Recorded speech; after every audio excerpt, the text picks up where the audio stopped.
네, 안녕하세요. 도반장입니다. 네, 여러분 뭐 요즘 어떠신가요? 육아하기 힘들지는 않으신가요? 네, 사실 전 뭐 육아하기 힘듭니다. 솔직히 말씀드려서, 네. 군대 한번 같이 갈래? 육아할래? 라고 물어본다라면, 네, 지금은 뭐 군대 한번 다시 들어가겠습니다. 라고 얘기를 하는데요. 벌써 육아를 한 지도 이제 5년이 되었죠. 네. 이제 5년이라는 기간 동안 딱 지나고 보면은, 네. 그런 것 같아요. 일단은 아이에 대한 걱정이 엄청, 왜냐하면 처음 해보니까, 사실, 제가 실수를 해서 아이의 인생에 뭔가 문제가 생긴다라면은, 이 부모로서 표현할 수 없는 그 미안함과, 죄송함이라고 얘기해야 될까요? 정말 어르신이라고 생각하면은 네, 우리 아이에게 죄송하다는 생각까지 들 정도로 아이에 대한 어떤 사랑은 곧 부모의 걱정과 고민으로 이루어지는데요. 그런 면에서 오늘 소개해드릴 이 책은 네, 엄마 내 마음을 네, 읽어주세요. 네. 이 책은 바로 그런 부모들에 대한 마음을 담고 연구한 내용을 가지고 나온 책인 것 같습니다. 네. 원작은 데보라 맥나마라의 지음이고요. 우리나라 최다인 작가님께서 옮긴 책입니다. 한문화에서 번역본으로 나왔고요. 제가 이제 이 책을 읽어보면서 든 느낌은 뭐냐면 한마디로 부모의 걱정에 대한 연구에 대한 답이다. 네. 수많은 부모들이 아이를 사랑하면서 가지는 걱정에 대해서 위안을 주기도 하고 이러이러하니 당신은 걱정하지 마세요라고 위로를 주기도 하는 그런 책입니다. 단 이 책을 읽으면서 조금 그런 부분에서 아무래도 이 국내 정서가 아니고 해외에서 연구를 해서 작가님께 책으로 낸 거기 때문에 조금 읽는데 글밥이 조금 까칠까칠해요. 느낌으로 지금 굳이 말하면 이제 우리가 그 쌀밥만 먹다가 현미밥을 이렇게 좀 해서 먹을 때 조금 까칠까칠하지 않은 느낌이요. 소화가 막 빨리빨리 되고 이렇지는 않잖아요. 네. 한마디로 음미하면서 읽으면 좋은 책이다. 네. 시간이 조금 걸릴 것 같아요. 네. 저는 대략적으로 책은 다 읽었는데 여기 책을 보면요. 일단 어른은 어떻게 아이를 자라게 하는가. 어른들이 아이들을 어떻게 자라게 도와줄 것인가고, 2장은 유아기 성격, 천사 또는 악마. 네, 아마 겪어보신 분들이라면 이해하실 거고요. 지금 아이를 놓고 육아를 시작하신 분들이라면, 네, 아이가 예쁘게 자고 있는, 네, 아이가 자고 있는 모습만 봐도 정말 천사라는 소리가 절로 나오죠. 근데 이제 눈 딱 뜨고 나면, 그때부터는 할 수 있는 대화가 울음소리밖에 없다 보니까, 이 아이의 울음 목청 소리에 따라서, 빈도에 따라서, 정말, 야, 진짜, 천사 맞아? 이 소리가 절로 나오죠. 바로 그런 부분들에 대한 이야기를 해주고 있습니다. 3장에 놀아야 잘한다. 정말 이 부분은, 대한민국의 자녀를 키우는 부모라면 정말 깊이 생각해 봐야 될 것 같아요. 네. 바로 지나친 사교육으로 인해서 아이들이 초등학교 정도면 벌써 지쳐버립니다. 네. 중학교 가면은, 공부에 대한 넌절머리가 난다고 해야 될까요? 그러니까 아이들이 원해서 공부를 원하는 게 아니고 부모의 욕심? 네, 부모의 욕심인데 너를 위한 거야라고 포장을 해요. 네, 그런데 알고 보면 아이가 자신을 위한 건지 전혀 몰라요. 못 느껴요. 한마디로 부모가 본인 타이틀을 위해 살면서 거짓말을 하는 거죠. 네, 자녀를 위한 거라고. 자기가 편하고 자기가 떳떳하기 위해 사는 거야. 자기 죄책감을 드러내놓기 위해서. 물론 그 부분에 부모의 사랑이 없다라고 할 수는 없지만 과한 사랑은 아니야만 못하다라는 말이 있지 않습니까? 바로 이런 점에서 아이들이 요 시기에는 놀면서 뛰어놀면서 성장한다라는 얘기들을 메시지로 주고 있습니다. 여러분도 책을 읽어보시면 아마 제 말뜻을 싹 이해하실 거예요. 다음은 따스함을 향한 갈망. 관계는 왜 중요한가? 네, 특히 우리 왕따라든지 학교 내 교우관계 요즘은 정말 심각하죠. 네, 이 교우관계만 가지고도 이야기를 정말 심도 있게 할 수가 있거든요. 네, 이 책에서는 바로 그런 교우관계를 이루기 위해서는 그냥 아이를 뭐 학교에 보낸다고 되는 게 아니고 성장기 때부터 아이에게 그런 사고와 생각을 할 수 있도록 부모가 길을 제시해 주어야 된다라는 거죠. 너 이쪽 길로 한번 가보는 거 어떻니? 했을 때 아이가 엄마 손잡고 가볼게요 라고 할 수 있는 시기지 않습니까? 바로 그렇게 가봄으로 인해서 사람의 대인관계를 어떻게 해야 되는지를 어린 나이에 익혀나간다라는 이야기를 담고 있습니다. 다음 장은요. 주도권은 누구 손에? 애착이라는 정교한 춤. 네. 주도권. 애착 형성인데요. 이것을 부모 입장에서 리더해 갈 것이냐, 아니면 아이 입장에서 갈 수 있도록 부모가 인내해주고 기다려주고 지켜봐 줄 것인가. 이게 아주 중요한 거죠. 저는 당연히 후자라고 생각합니다. 그런데 현실은 그렇게 녹록하지 않다는 거 여러분 아실 거예요. 네. 다음으로 감정과 상처, 아이의 여린 마음 지켜주기. 네. 이 부분도 참 이 충돌이 엄청나게 일어나는 부분입니다. 네. 왜 어떠냐면 부모가 인내하고 참다 보면 가슴에 쌓이거든요. 답답함이. 네.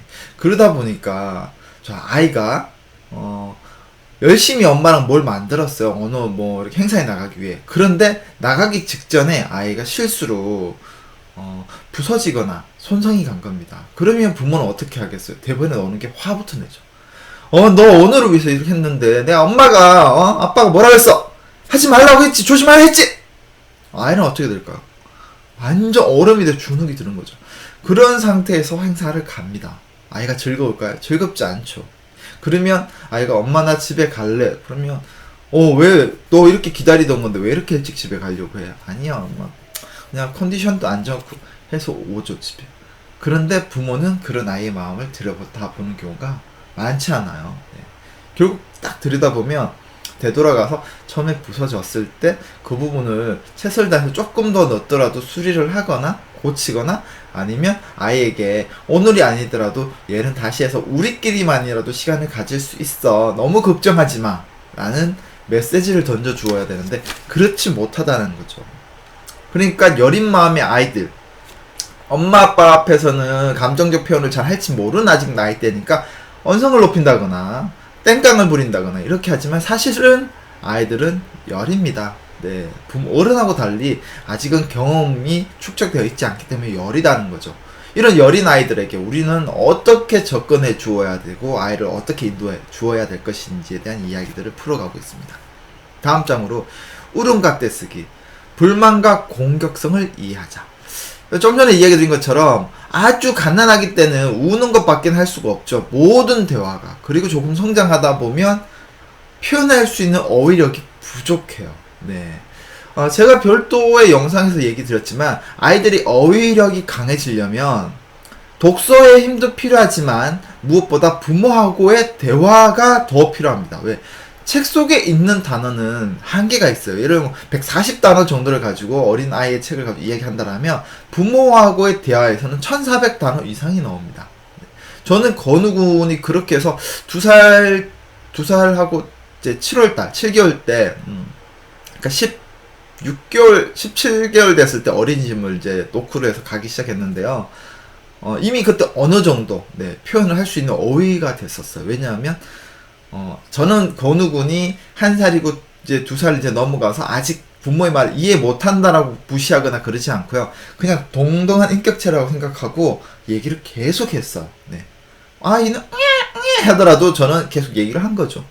그리고 아이들은 같은 할 때 눈이 좀 아직 초점이 안 맞고 하지만 귀는 열려 있거든요. 그래서 끊임없이 듣습니다. 그리고 판단을 하고 내 속에서 방 구조가 이루어지기 때문에 그래서 이런 아이들의 공격성이나 이런 부분들은 그런 대화에 있어서의 진행에서 원활하지 않기 때문에 어휘랑도 관련되기 때문에 부모들이 이해를 충분히 해주고 나서 도와줘야 된다는 거죠. 자, 다음으로는 단절의 두려움. 네, 채우기와 분리불안. 아무래도 모든 엄마들은 워킹맘이에요. 네. 전업주부라고 하지만 그 전업주부라는 것도 어떻게 보면 아이를 육아하는 거거든요. 베이비시터 분이 오시면 육아하는 일인 거잖아요. 동일한 일인 거야. 사람을 불러서 일을 하느냐, 내가 일을 하느냐인 거지. 그러니까 모두가 워킹맘이 되는 거죠. 자, 그런데 이 워킹맘에서 조금 옆에 있으면서 아이를 봐주는 케이스하고 외부에 다른 일을 해야 되는 경우하고 했을 때 어린 나이에 아이가 분리불안증이 올 수가 있어요. 모든 아이가 다 오는 건 아니지만은 오는 케이스가 좀 많습니다. 네. 자, 이럴 때 어떻게 우리가 해주어야 되는지 얘기가 있는데 아주 중요한 얘기라고 볼 수 있습니다. 다음으로 시키는 대로 하기 싫어. 네, 그렇죠. 아이도 인격체입니다. 본인이 모든 걸 보는 모든 게 궁금하고요. 어떻게 되는지 알고 싶거든요. 그런데 부모들은 이미 해봤고 이미 예측 가능하기 때문에 만류를 하거나 하지 말라는 소리를 많이 하죠. 네. 이런 부분에 대한 경각심을 알려준다고 할 수 있겠습니다. 올바르게 훈육하기, 아이가 자랄 때까지 시간 벌기. 그러니까 아이가 자라서 자기 주도적인 아이로 성장하기 위해서 어떻게 훈육을 할 것이냐, 이런 부분에 대한 이야기라고 볼 수 있겠습니다. 아이는 어떻게 부모를 자라게 하는가. 어린이는 어른의 거울이라고 합니다. 결국 어린이를 보면서 어른들이 반성하고 다시 성장한다고 볼 수 있는 거죠. 자, 이 책은 이런 부분들을 오랜 연구를 통해서 나왔는데, 저는 이 책을 권하는 것 중에 하나가 번역본, 그러니까 한마디로 외국에서 작성한 책이라는 것 때문인 겁니다. 그러니까 동양적인 사고와 서양적인 사고가 달라요. 특히 서양적인 사고는 우리 정경미 작가님의 엄마도 퇴근 좀 하겠습니다에 나와 있지만은, 아이들이 놀이터에서 놀면서 다치는 것을 당연하다고 생각을 하고요. 네. 다침으로 인해서 본인이 다음에 더 크게 올 수 있는 사고를 예방할 수 있고 스스로 경계한다는 거죠. 근데 여기서 스스로 경계하는 사람과 경계심을 심어주는 것과 어느 쪽이 여러분 더 좋은 걸까요? 네, 바로 심어주는 거에는 한계가 있어요. 1에서 100까지 심어주더라도 10,000개가 존재할 수가 있잖아요. 근데 스스로 경각심을 가지는 것은 10,000개, 20,000개를 스스로 대비한다는 거죠. 네. 바로 서양적 사고에 있어서 입각한 육아는 그런 점에서 철저하게 아이들이 놀고 아이들이 경험하도록 해야 된다는 거고, 부모는 단지 크게 울타리, 그리고 부모는 정말 긴급을 요구할 때 아이 스스로 도저히 불가능한 상황에서 뛰어들어야 되는 119와 같은 존재라고 보면 될 것 같습니다. 그런 점에서 저는 국내 육아소도 정말 많지만 어머님들이 또는 아버님들이 엄마 내 마음을 읽어주세요. 아이의 마음을 읽고 그런 아이에 대답해 줄 수 있는 부모가 된다는 게 정말 중요하다고 생각합니다. 자, 도반장의 책 와수다. 오늘도 짧은 노트 정리를 한번 해볼게요. 제가 이 책에서 앞부분에서 관심있게 봤던 부분은, 부모에게 항상 어떻게 해야 할지 완벽함을 요구하기보다는 아이의 든든한 버팀목이 되어 아이가 잘 자랄 수 있는 환경을 만들어주기 위해 최선을 다합시다. 이 문구입니다. 반복된다고 얘기할 수 있겠죠? 그리고 아이를 안팎으로 속속들이 이해할 필요는 없습니다. 우리 부모들이 아이를 보면 전부 다 또 이 책을 보고 나서, 야, 내가 이게 다 이해를 해야 되는데, 내가 참 아이를 다 이해를 못해서. 못하죠, 여러분. 나도 내 자신을 모르는데 어떻게 남을 알겠어요. 아이도 어떻게 보면 남입니다. 나는 아니니까요. 네. 그러니까 여러분, 아이를 전부 다 이해하려고 하지 마시고요. 통찰을 통해서 아이에 대해 무엇을 알아낼 수 있는지를 중요하게 보시고 하나하나 알아내시고요. 사소한 사생활까지 전부 다 알려고 하시지 마세요. 단 아이의 발달 과정은 면밀히 체크하셔서 아이에게 어떻게 해주면 좋을지를 여러분들이 지원해 주시면 됩니다. 예를 들면 우리 아이가 주로 잠을 늦게 자. 그럼 잠을 늦게 잤을 때 성장 호르몬이나 이런 문제가 있을 수 있잖아요. 이럴 때 매일 일찍 자도록 만들 수 없을 수는 있지만, 그것을 잘 파악하다 보면 부모가 일단 특히 엄마가 늦게 자는 케이스가 많아요. 그러면 일주일에 2-3일만이라도 엄마가 아이와 같이 잘 수 있도록, 아이가 다 자고 나면 나와서 엄마가 하고 싶은 걸 하시더라도 아이와 다 잘 수 있도록 이런 조치를 함께 해주는 거죠. 아이는 옆에 엄마가 있음으로 인해서 심적 안정을 가지고 잠을 청할 수가 있거든요. 네. 자, 그리고 쉬고 놀고 잘할 수 있도록 해주자. 이건 어떤 의미였냐 하면요, 독립적인 개인이 될 수 있도록 개인적 아이의 판단을 존중해주고 아이가 판단할 수 있도록 도와주라는 거고요. 장애물 극복을 통해서 적응할 수 있도록, 좀 전에 말씀드렸죠, 놀이터에서 아이가 다침으로 인해서 경각심을 배운다. 놀이터에서 죽은 아이는 없어요. 그쵸? 뼈가 좀 부러질 수는 있습니다. 자, 그리고 아이 스스로 책임감이라는 것을 가질 수 있도록, 아이 스스로. 네. 아이에게, 당장은, 예를 들면 이런 겁니다. 아이가 샤워를 하고 옷을 입을 때 부모가 보통 옷을 이렇게 선택을 해놓죠. 근데 그게 아니라 샤워를 가기 전에 아이에게 너 내일 뭘 입을래? 너가 골라봐 했을 때 갑자기 한여름이나 한겨울 옷을 고를 수 있는 거예요. 당장 내일 유치원에는 유치원 원복 입고 가야 될 수도 있습니다. 그럼에도 불구하고 아이가 선택한 옷을 입고 보냅니다. 진땀이 되더라도. 다만 어른이 뭘 해줘야 된다고 했죠? 가이드라인. 네, 미리 보기. 네, 그래서 아이 책가방에 여름 반바지랑 원복 꼭 가져가야 될 복장을 넣어놓고요. 여러분들이 유치원이나 어린이집에 메모를 남기면 되죠. 자기 주도적으로 아이를 키우기 위해서 아이에게 선택권을 줬습니다. 네, 아이가 더워하고 힘들어해서 바꿔 입기를 원할 때 그때 좀 도와주시면 좋을 것 같습니다라고 얘기를 해놓으면 아이는 그 다음부터 옷을 자기 스스로 고르게 되고요. 고르게 됐으니까 어떻게 해야 될까요, 여러분? 바로 입고 오면 또 옷을 가져다 놔야 되겠죠. 벗어서 땅바닥에 놔두는 게 아니고요. 네. 저는 건우군에게 그렇게 시키고 있고요. 그렇게 시키게 된 계기는 정경민 작가님과의 방송을 통해서 또 정경민 작가님의 책을 다 읽고 실천을 하는 과정에서 확신을 가지게 됐었거든요. 그래서 요즘 건우군은 옷을 본인이 안 가지고 오게 되면은 아빠 옷 내가 가지고 갈 건데 왜 아빠가 가지고 와? 미안해, 건우가 가지고 와. 네, 가지고 오고 그리고 빨래통에 본인이 항상 갖다 놓습니다. 네. 자, 여러분, 책 한 권을 읽는 것보다 더 중요한 것은 책 한 줄을 읽더라도 꼭 실천을 해본다는 것이라고 생각됩니다.